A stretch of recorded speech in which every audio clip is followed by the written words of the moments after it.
Shalom, selamat pagi anak-anak teacher. Apa kabarnya hari ini? Semoga semua masih dalam keadaan sehat-sehat ya. Nah, sebelum memulai pembelajaran kita pada hari ini, seperti biasa, teacher mau mengingatkan, jangan pernah lupa untuk follow the Bible dan berdoa terlebih dahulu ya nak ya. Nah, kita akan melanjutkan pembelajaran kita dari tema 2, menyayangi tumbuhan dan hewan. Subtema 2, manfaat hewan bagi kehidupan manusia. Pembelajaran 3 dan 4. Anak-anak teacher dapat membuka buku tematiknya dari halaman 43 sampai halaman 54.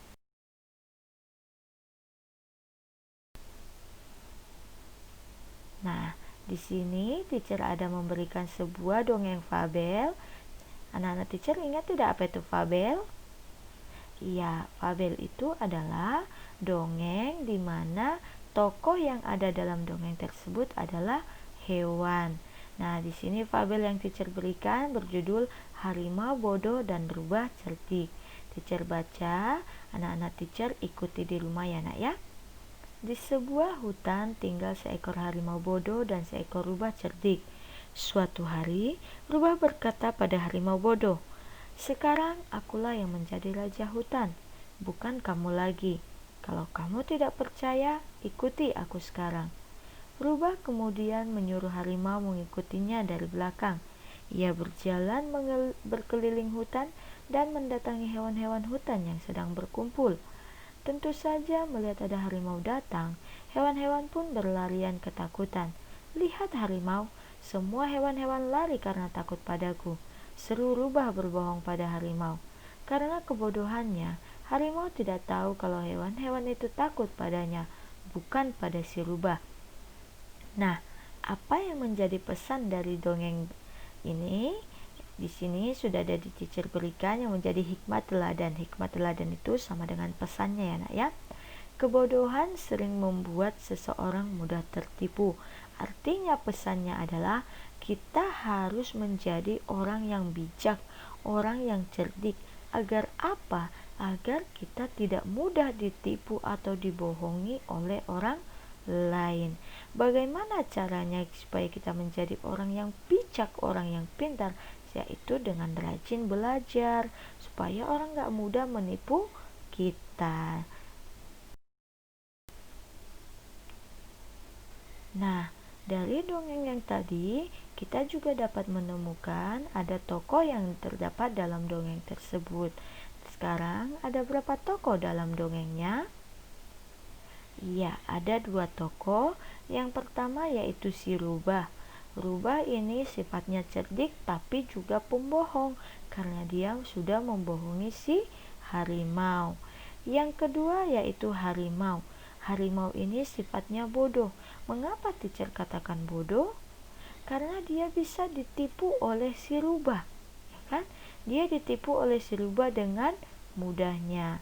Nah, inilah yang menjadi tokoh dan sifat tokoh yang dapat kita temukan dari dongeng yang tadi ya nak ya. Selain menjadi inspirasi sebuah dongeng, ada juga hewan yang kita pelihara. Nah, hewan peliharaan ini ada yang kita jadikan sebagai hewan kesayangan dan ada juga yang kita manfaatkan sebagai bahan makanan. Contohnya adalah ayam potong. Peternak memelihara ayam potong untuk diambil dagingnya dan dijual ke pasar. Nah, dagingnya inilah yang akan menjadi sumber makanan bagi kita manusia.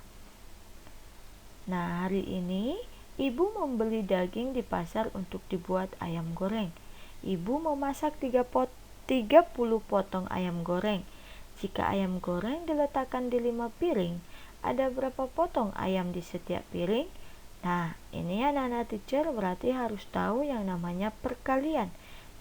Nah, perkalian berapa yang harus kita ketahui? Kita lihat penyelesaiannya. Jika ayam goreng disimpan dalam 5 piring, berapa isi ayam pada setiap piring? Nah, di sini ada 5 piring. Berarti satu piring itu ada berapa? Berarti anak teacher harus tahu yang namanya perkalian 5. Berarti 5 dikali berapa sama dengan 30? Nah, dari sini dapat kita simpulkan jika ayam potong dimasukkan ke dalam 5 piring, maka setiap piring harus berisi 6 potong ayam. Jadi kita dapat menuliskan perkaliannya 5 dikali 6 sama dengan 30.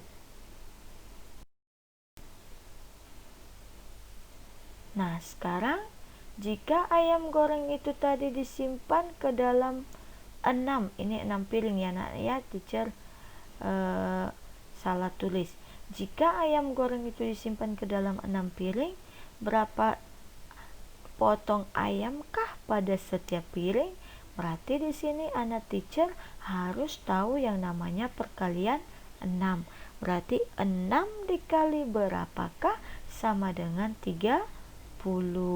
Nah, di sini si teacher sudah buat penyelesaiannya.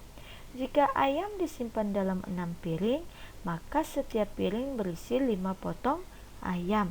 Kita dapat menuliskannya ke dalam perkalian, yaitu 6 dikali 5 sama dengan 30. Nah, inilah cara penyelesaian atau cara mencari perkalian atau bentuk perkalian dari sebuah soal cerita. Artinya, anak teacher harus tahu yang namanya perkalian.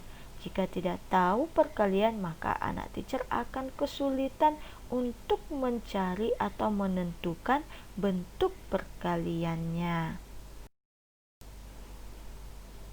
Hewan juga dapat kita jadikan sebagai inspirasi untuk membuat seni. Contohnya adalah tarian. Nah, pada pembelajaran sebelumnya kita sudah belajar bahwa gerakan pada tarian itu ada yang bisa kita ambil dari gerakan hewan. Contohnya adalah gerakan kupu-kupu yang sedang terbang, dan juga gerakan hewan merak atau burung merak yang membentangkan sayapnya. Itu adalah contoh gerakan yang bisa kita ambil dari hewan. Nah, kali ini kita akan melihat gerakan yang berasal atau terinspirasi dengan menirukan gerakan hewan. Contohnya apa? Di sini teacher berikan contohnya adalah gerakan yang menirukan cara atau bagaimana gerakan angsa. Nah, gerakan angsa pasti tahu ya nak ya, angsa itu punya leher yang panjang, maka untuk membentuk lehernya kita bisa menekuk tangan kita. Jadi di sini tangan kanan kita angkat, kaki kanan melangkah ke kanan 2 kali bergantian dengan kaki kiri.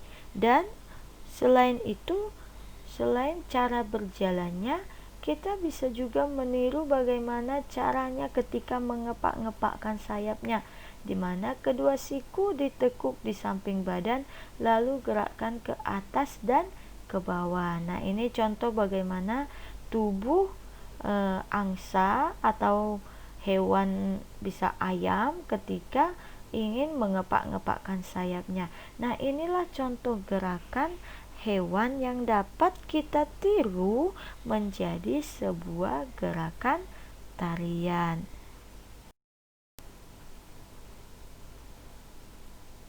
Nah, pada pembelajaran sebelumnya kita juga sudah belajar ya nak ya. Tadi kan di dongeng kita menemukan ada sifat yang berbeda ya. Dan di pembelajaran sebelumnya teacher sudah katakan bahwa kita harus menghargai sifat yang berbeda itu. Mengapa? Supaya tetap tercipta kerukunan. Nah, sekarang bagaimana cara kita menghargai perbedaan sifat tersebut? Yang pertama, kita harus bisa menerima segala bentuk kekurangan teman. Artinya, kekurangan teman itu bukan menjadi sebuah bahan ejekan buat kita, tapi kita harus bisa menerima apa yang menjadi kekurangan teman kita, sehingga tidak ada yang namanya perselisihan. Yang kedua, kita harus selalu bersikap positif. Artinya, ketika kita melihat sifat teman kita berbeda dari yang kita inginkan, kita harus tetap bersifat positif. Supaya apa? Supaya tidak menimbulkan yang namanya pikiran negatif, artinya tidak menimbulkan yang namanya rasa tidak suka kepada teman. Jadi selalu bersikap positif meskipun ada teman kita yang memiliki sifat yang berbeda dengan kita. Dan yang ketiga, menerima segala bentuk masukan dari teman.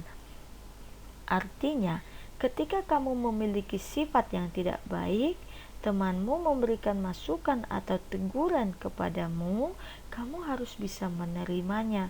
Kamu harus bisa menerimanya dengan cara bagaimana? Dengan cara lapang dada. Supaya apa? Supaya tetap tercipta yang namanya kerukunan. Nah, inilah cara bagaimana menghargai perbedaan sifat, baik itu sifat teman maupun sifat setiap anggota keluarga, supaya tetap tercipta yang namanya kerukunan. Bisa anak-anak teacher ya?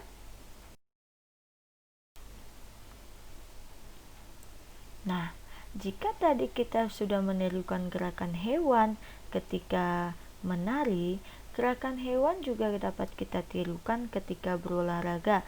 Mungkin di pembelajaran sebelumnya anak-anak teacher masih ingat bahwa ada satu gerakan yang kemarin sudah teacher berikan, yaitu gerakan loncat kanguru.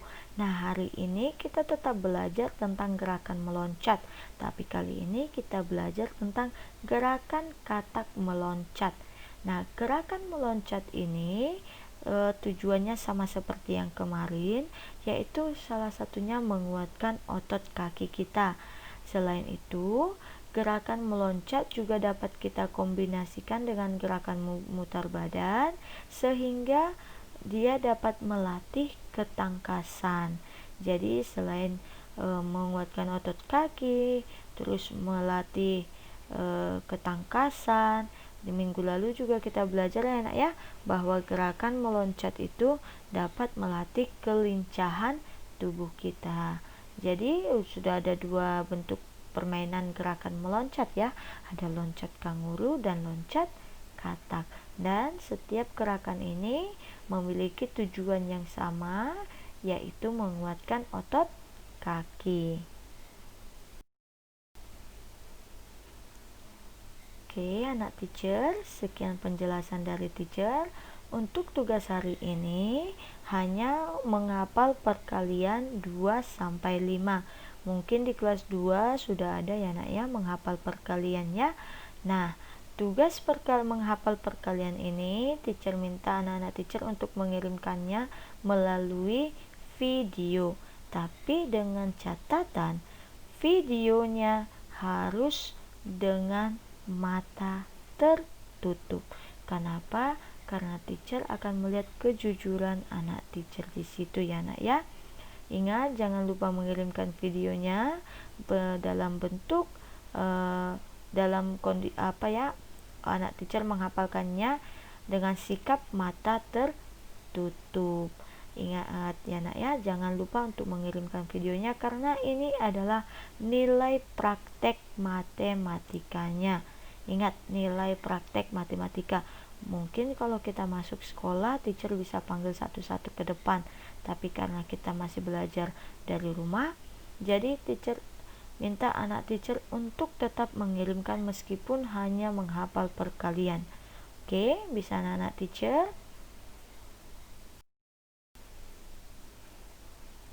Oke, sekian penjelasan dari teacher. Tetap semangat meskipun belajar dari rumah ya nak ya. Tetap menjaga kesehatan. Bagaimana caranya? Makan makanan bergizi, rajin mencuci tangan dengan sabun, dan ketika keluar rumah jangan pernah lupa untuk memakai masker. Ingat, jangan keluar rumah jika tidak penting. Jangan dulu keluar main-main kemana-mana ya nak ya. Karena apa?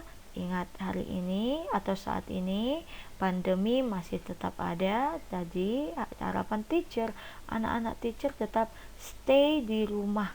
Jangan dulu pergi kemana-mana. Mau jalan-jalan juga jangan dulu ya nak ya. Stay di rumah. belajar di rumah atau bermainlah di rumah.